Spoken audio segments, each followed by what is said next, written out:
Olá, queridos, a paz do Senhor. Pastor Anderson Silva aqui na nossa Academia de Pregadores. Lições Bíblicas de Escola Dominical, currículo dos jovens. Na aula de hoje, nós estudaremos a lição de número 2 do dia 9 de abril de 2023, onde trataremos sobre o caminho do ímpio e o caminho do justo. O caminho do ímpio e do justo. Salmo de número 1.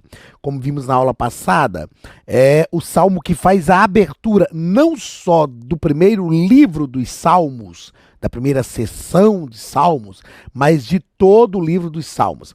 E nada melhor do que estes salmos para fazer esta abertura, não é verdade? Falando sobre o caminho do ímpio e o caminho do justo. A gente vai perceber na aula de hoje que o comentarista também nos deixou isso de forma muito dinâmica. A gente vai perceber que precisamos ter cuidado para não entrarmos num caminho progressivo de distanciamento de Deus. E como é que nós podemos evitar este caminho? Qual é o caminho que nós realmente precisamos passar? É o que a gente vai aprender na aula de hoje. O texto principal está em Salmo 1, versículo 3. Nunca, Salmo capítulo 1, tá ok? Salmo 1, versículo 3. Pois será como árvore plantada junto a ribeiros de águas, a qual dá o seu fruto na estação própria, e cujas folhas não caem, e tudo quanto fizer prosperará. Quando o salmista diz pois será, ele está falando do resultado.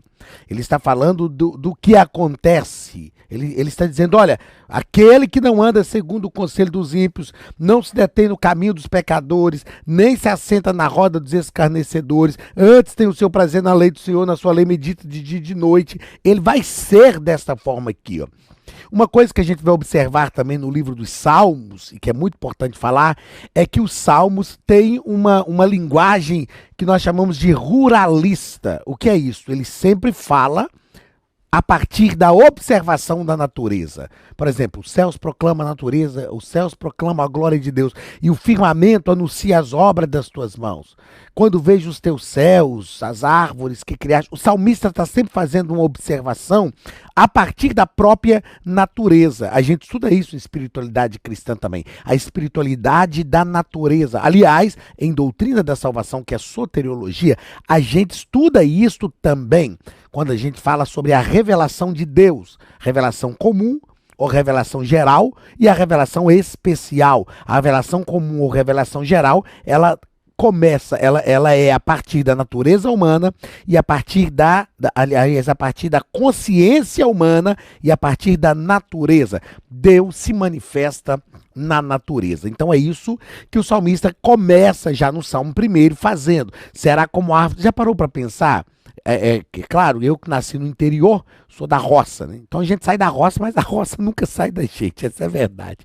Eu nasci no interior, aí olha, árvore plantada junto a um ribeiro, à margem de um rio, na beirada de um rio, como diz o mineiro. Essa árvore, em qualquer estação, ela é frutífera, porque as raízes dela estão próximas de uma fonte de água. É sobre isso que o salmista fala. E fique muito atento, porque durante todos os salmos, o salmista está sempre falando da observação da natureza. Como a corça suspira pelas águas, assim suspira minha alma por ti, ó Deus.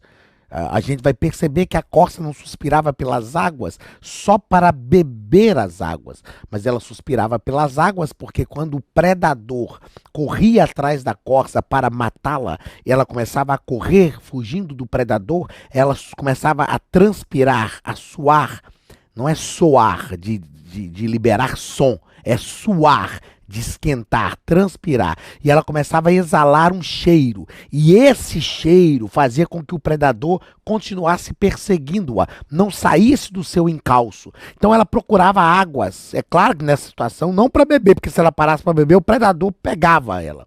Ela procurava águas e ela saltava e mergulhava na água. Quando ela mergulhava, ela lavava aquele suor, tirava aquele cheiro e ela conseguia escapar do predador. Aí o salmista diz: como a corça suspira. Olha, ele faz uma observação da natureza. E se a gente não ler isso, não entender, não fizer uma boa hermenêutica do texto, a gente não consegue compreender isso. Aí então ele diz, como a corça suspira pelas águas, assim a minha alma suspira por ti. O salmista Davi está falando, que é um salmo de Davi, ele está falando, quando eu estou próximo de ti, eu tenho livramento. Os inimigos não podem me apanhar. O Salmo 23 também fala disso. Nós vamos estudar o Salmo 23 na lição de número 4. Na lição de número 4, nós vamos estudar o Salmo de número 23 e vamos tratar diversos aspectos do Salmos 23, que é um salmo, embora muito conhecido, mas lindíssimo quando a gente estuda e faz uma boa hermenêutica do texto, ok? Resumo da lição. O caminho do ímpio representa instabilidade e superficialidade. O Salmo 73, que é um salmo de Asaf, quando ele fala dos ímpios, ele fala assim que os ímpios são como o sonho quando se acorda. Ele fala dos ímpios e fala assim, o Senhor os coloca em lugares escorregadios. Eu fico lembrando, lá para os nossos lados, eu sou de Minas Gerais, então lá para os nossos lados tem muita cachoeira. E na cachoeira, o lugar onde a água é um pouquinho mais parada, a pedra costuma ficar lisa. Às vezes, e com lodo. Às vezes o camarada pisa no lodo da pedra. Não sei se você já viu isso, Josimar, lá para os seus lados. O camarada pisa no lodo, escorrega, vou cair. Ele tenta se segurar, meu irmão, cai. Não adianta, cai. Aí o salmista, no Salmo 73, que é um salmo de Asaf, ele diz assim, eis que tu os põe, o Senhor coloca os ímpios em lugares escorregadios. Isso é instabilidade e superficialidade. Então o caminho do ímpio representa instabilidade e superficialidade. O do justo, raízes na palavra de Deus, que gera estabilidade, não instabilidade, mas estabilidade, daquele que é estável, que gera estabilidade e profundidade espiritual. Texto bíblico da nossa lição está no Salmo 1, versículos 1 ao 6. Bem-aventurado o varão que não anda segundo o conselho dos ímpios, nem se detém no caminho dos pecadores, nem se assenta na roda dos escarnecedores. Antes tem o seu prazer na lei do Senhor. Olha, então deixa eu ir direto aqui, porque senão eu vou gastar o tempo da aula todo parado aqui, porque esse salmo eu gosto, eu amo esse salmo. Mas deixa eu te falar, é possível ter o seu prazer na lei do Senhor. O salmo está ensinando isso aqui. O nosso prazer está onde o nosso coração se assenta, onde nós paramos o nosso coração. Então é possível ter prazer na lei do Senhor e na sua lei medita de dia e de noite, pois será como árvore plantada junto a ribeiros de águas, a qual dá o seu fruto na estação própria e cujas folhas não caem, e tudo quanto fizer prosperará. Aí o salmista diz, não são assim os ímpios, mas são como a moinha que o vento espalha. Pensa a palha do arroz que era moída, que jogava ao vento, era aquilo ali, ó. São como a moinha que o vento espalha, pelo que os ímpios não subsistirão no juízo, nem os pecadores na congregação dos justos, porque o Senhor conhece o caminho dos justos, mas o caminho dos ímpios perecerá. O Salmo 1 tem lições magníficas para todas as áreas da nossa vida. Não é claro que o salmista está escrevendo para jovens, para varões jovens, para homens jovens, porque na nossa juventude é que nós corremos o risco de ser levados pelos ideais dos ímpios. Nós corremos o risco de nos assentar no caminho dos pecadores, aliás, de nos deter no caminho dos pecadores e nos assentar na roda dos escarnecedores. A própria maturidade, ela muda a nossa maneira de pensar, de ver a vida. Eu hoje já caminhando para os 50, né? Aliás, na verdade vou fazer 47, mas eu já falo que já estou com a mão assim chegando nos 50.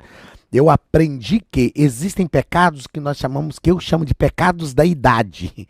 Existem pecados que a própria idade, o próprio amadurecimento já não nos permite mais cometê-los. Mas existem outros pecados que a gente não tinha disponível e que hoje está disponível aí. Lutero, Martinho Lutero, o grande reformista, ele dizia que todos nós temos potencial para cometer todos os pecados que são disponíveis.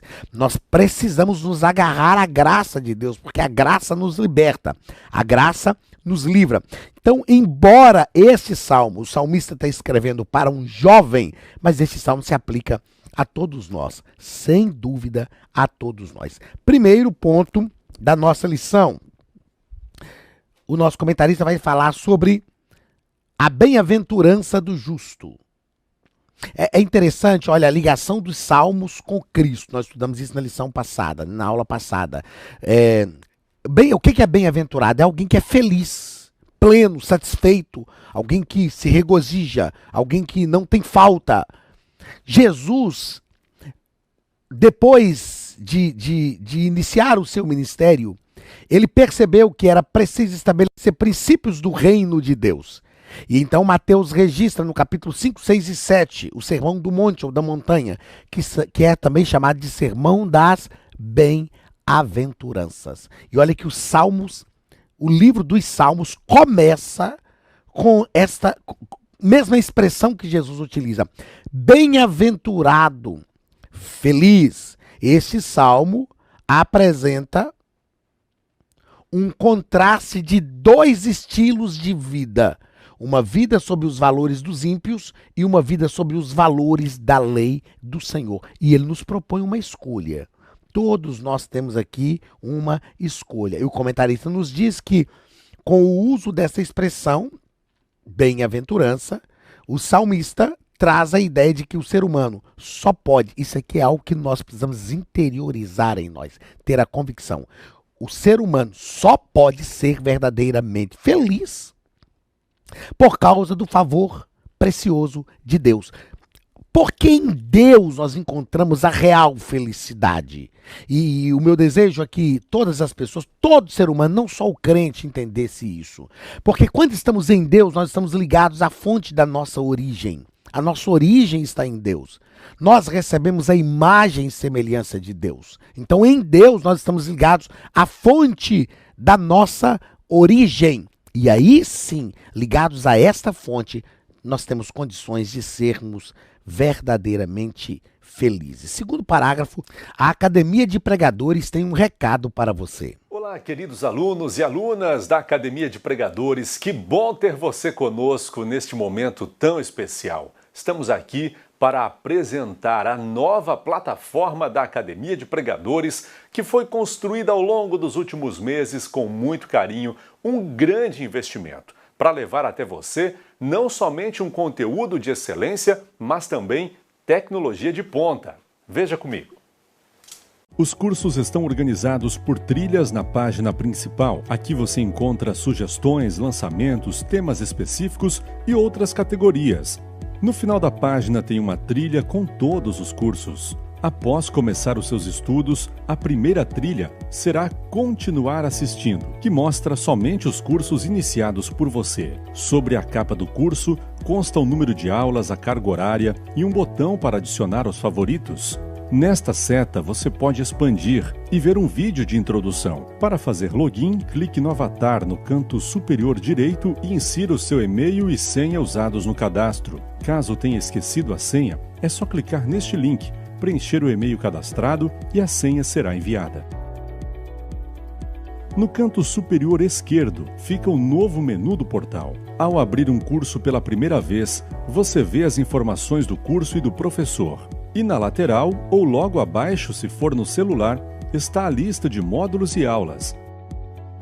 Algumas aulas iniciais podem ser grátis e qualquer pessoa que fizer um cadastro rápido pode assistir. Após se matricular, aqui você vê as aulas concluídas, aulas liberadas ou agendadas. Você pode adicionar os favoritos, dar uma nota ao curso e acompanhar o seu progresso. E se você sair do curso e retornar depois, o sistema vai abrir exatamente a última aula assistida. Se estiver no computador, use esta seta para ampliar a tela. Logo abaixo da videoaula você encontra os links para baixar anexos, como áudio e apostilas. E neste campo em branco, pode fazer as suas anotações enquanto assiste. Depois é só imprimir ou salvar. Quando terminar o curso, clique no botão Emitir meu certificado e ele será gerado automaticamente no mesmo instante e sem custo. Clicando no avatar, você tem acesso ao seu perfil e histórico de pagamento. Em Meus Cartões, pode adicionar um novo cartão de crédito para fazer o pagamento do seu plano. Se você já era nosso aluno e seu cartão não aparece aqui, adicione um cartão na nova plataforma. Então aproveite as novidades e clique em Assine Agora. Escolha um dos planos. Venha para a Academia de Pregadores, a maior escola bíblica online do Brasil.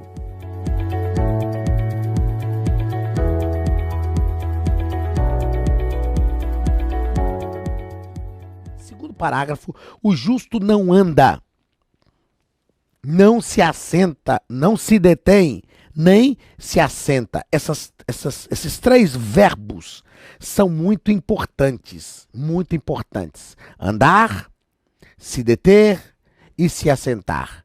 Quem anda com alguém é porque tem comunhão. Quem se detém com alguém é porque estreitou a comunhão. Quem se assenta com alguém é porque já está pensando como aquela pessoa. Quando a gente se assenta com alguém que não tem o mesmo ideário de vida que a gente não dá para ficar aqui, não dá para conversar. Então nós precisamos ter cuidado, porque isso aqui é um caminho gradativo. Bem-aventurado o varão que não anda segundo o conselho dos ímpios, não se detém no caminho dos pecadores. Se nós começarmos a ouvir conselho dos ímpios, o próximo passo é nos deter no caminho dos pecadores. Se nós nos determos no caminho dos pecadores, o próximo passo é nos assentar na roda dos escarnecedores, na roda daqueles que escarnecem, que zombam do justo, que zombam da verdade, que zombam daquilo que é correto, que zombam de Deus, na verdade. Então nós precisamos ter cuidado com isso aí. Se nós precisamos estar atentos com esses três verbos, andar, nos deter e nos assentar, nós precisamos também estar atentos com três classes de indivíduos aqui, que não dá para a gente comentar aqui nesta lição. Dá para a gente fazer um seminário. Quais são esses indivíduos? Os ímpios, os pecadores e os escarnecedores. Aqui são três classes de pessoas que estão num processo contínuo de afastamento de Deus. Os ímpios, os pecadores e os escarnecedores. O escarnecedor é o ponto mais trágico da vida do pecador, porque ele passa a escarnecer de tudo aquilo que é correto e desacreditar de toda a realidade que está afirmada em Deus e na sua palavra. Terceiro parágrafo do primeiro ponto. O prazer do justo em meditar na lei do Senhor. Como eu disse, é possível ter prazer na lei do Senhor. Nós aprendemos a ter prazer nas coisas. E nós, os seres humanos, somos os seres mais adaptáveis de todos os seres que Deus criou. Nós somos os seres mais adaptáveis. Por exemplo, há alguns anos atrás, aqui mesmo nos Estados Unidos, as pessoas aqui tomam muito café. E alguns anos atrás, um irmão me ofereceu café e eu falei com ele: rapaz, eu não gosto de tomar café porque café me dá azia. Ele me falou assim: pastor, você já parou para pensar que pode ser o açúcar do café que fermenta no seu estômago e te dá queimação no estômago? Eu falei: rapaz, não, nunca parei para pensar. Ele falou: tenta tomar o café sem açúcar. Meu irmão, quando eu comecei a tomar café sem açúcar, rapaz, tinha hora que eu tomava café que meu olho chegava a repuxar assim, ó. Repuxava. Eu fazia caras e bocas e tal para descer. Era um esforço, mas o meu paladar foi se acostumando. O meu paladar foi se acostumando. E eu até tomo café com açúcar hoje, mas à noite, por exemplo, eu não gosto de tomar, eu tomo muito pouco. Mas o meu paladar hoje, ele está afinado com café sem açúcar. Então, às vezes eu tomo um café expresso, por exemplo, sem açúcar, é muito amargo. Mas o meu paladar se acostumou, porque eu aprendi a ter prazer no café sem açúcar.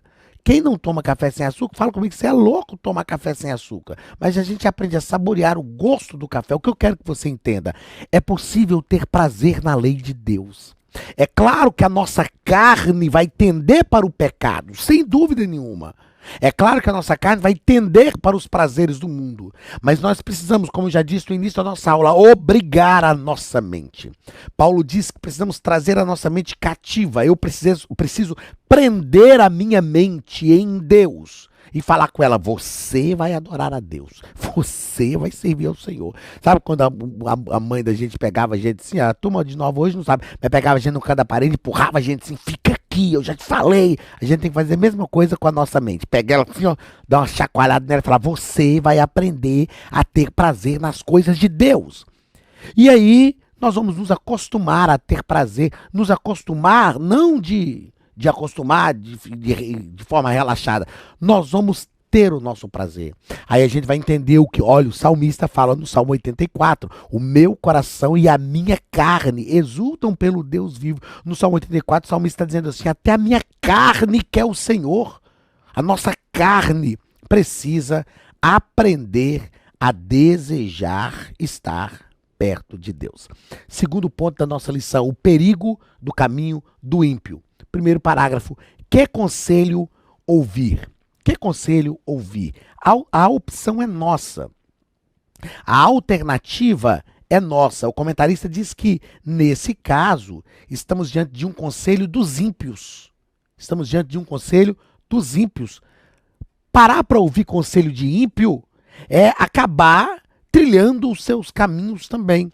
A escolha, porém, é nossa. A escolha é nossa. Mesmo na juventude, nós temos como escolher. Então, que conselho você vai ouvir? Tem um dito que fala assim, se o conselho fosse bom, ninguém dava, vendia. Olha que as melhores coisas são dadas por Deus, porque Deus amou o mundo de tal maneira que deu o seu único filho para que todo aquele que nele crê não pereça, mas tenha a vida eterna. Segundo parágrafo, deter-se no caminho dos pecadores. Deter-se no caminho dos pecadores não é apenas ouvir os seus conselhos, mas assumir uma posição permanente derivada deles. É trilhar o mesmo caminho. A Bíblia diz assim, andarão dois juntos se não houver acordo. Então quando eu me detenho, uma coisa é o camarada que anda, outra coisa é o que se detém. O que anda já está errado, que não devia estar ali. Agora imagina aquele que se detém. Aquele que se detém já está errando diversas vezes, porque ele acabou ficando preso em alguma coisa ali. E depois, no terceiro parágrafo, afastar-se da roda dos escarnecedores. Porque quando nos assentamos, ou se nos assentarmos, vamos colocar quando não, se nos assentarmos na roda dos escarnecedores, estará instalado o estágio de completa separação de Deus, porque o escarnecedor é aquele que aborrece Deus, que escarnece, o escarnecedor é aquele que zomba da moral, é aquele que ri das virtudes, é aquele que despreza os bons princípios, é aquele que abomina aquilo que é justo. Então esse sujeito é um escarnecedor, está escarnecendo, zombando, isso quer dizer que a mente dele já está tomada por aquilo que não deveria. Terceiro ponto, a verdadeira felicidade do justo. Primeiro parágrafo, realizando-se na palavra. Um dos ensinamentos mais impactantes do Salmo primeiro é que a palavra de Deus traz estabilidade e segurança. Teve um trimestre que eu gravei, que eu repeti várias vezes que a Bíblia não é coisa de crente, a Bíblia é coisa de gente. A palavra de Deus, ela direciona o ser humano. Deus nos criou, eu já disse isso também.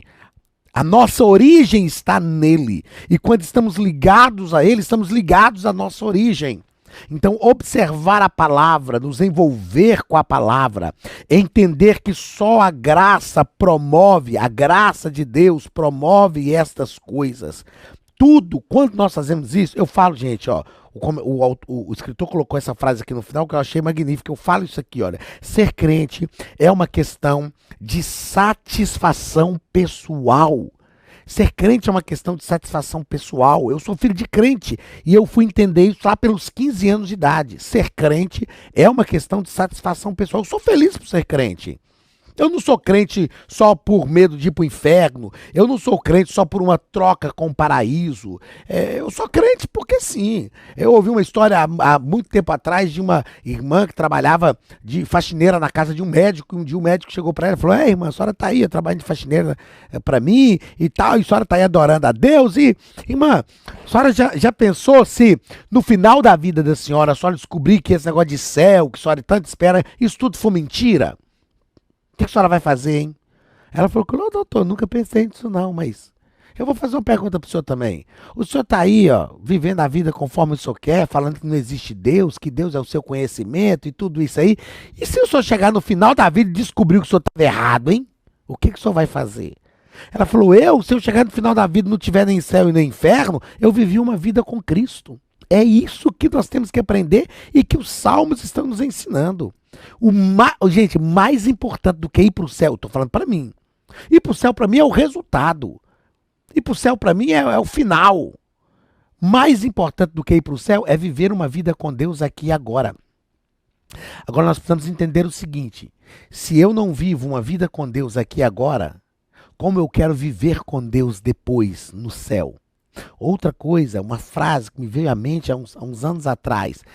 Se Cristo veio ao nosso mundo e eu não o recebo bem aqui no nosso mundo, como eu quero ser recebido por Ele no mundo dele? O problema é que tem muita gente se esforçando demais para ir para o céu e vai perder o céu, porque está se esforçando da forma errada, como se o céu fosse algo que eu conquisto pelo meu próprio esforço. É a meritocracia. Eu oro, eu jejuo e por isso eu vou conquistar o céu. Nada disso. Nós precisamos servir ao Senhor, ter prazer na lei do Senhor, ter prazer na comunhão com Deus, ter prazer na palavra de Deus. Aí sim nós vamos estar nos realizando. Opa, o fio do microfone puxou aqui. Nós precisamos estar realizando. Gente, vocês não acreditam o que eu fiz? Eu passei a mão na revista, assim, achando que estava passando a mão. Realizando-nos na palavra de Deus. Porque nós estamos meditando na palavra de Deus para a nossa própria vida. Terceiro e último parágrafo da nossa lição. Os valores perenes e atemporais. O que é algo perene? É algo que não perece. O que é perecer? É ir se acabando ao longo do tempo. Os valores de Deus não são perecíveis. Eles são perenes, duradouros. Eles não são só para este tempo, eles são para toda a nossa vida. Então eles são atemporais. O que Deus tem para nós e o que os salmistas nos ensinam são valores que permearão toda a vida de um jovem cristão. Justiça é um valor, buscar o reino de Deus e a sua justiça, tudo isso faz com que a nossa vida seja uma vida mais feliz, inteiramente dedicada a Deus e nós sejamos verdadeiramente felizes. Que Deus te abençoe, que a graça de Deus repouse sobre a tua vida e que você encontre a plenitude da tua satisfação pessoal na comunhão com Deus. A gente fala assim, no servir ao Senhor, fica parecendo que a gente é escravo de Deus. Não, na comunhão com Deus. Quando nós temos comunhão com alguém, nós nos sentimos bem em servir aquela pessoa. Então é na comunhão com Deus que nós encontramos a razão da nossa existência, a satisfação pessoal da nossa vida e encontramos tudo aquilo que nós precisamos para ser felizes. Deus te abençoe, um grande abraço e até a próxima aula em nome de Jesus.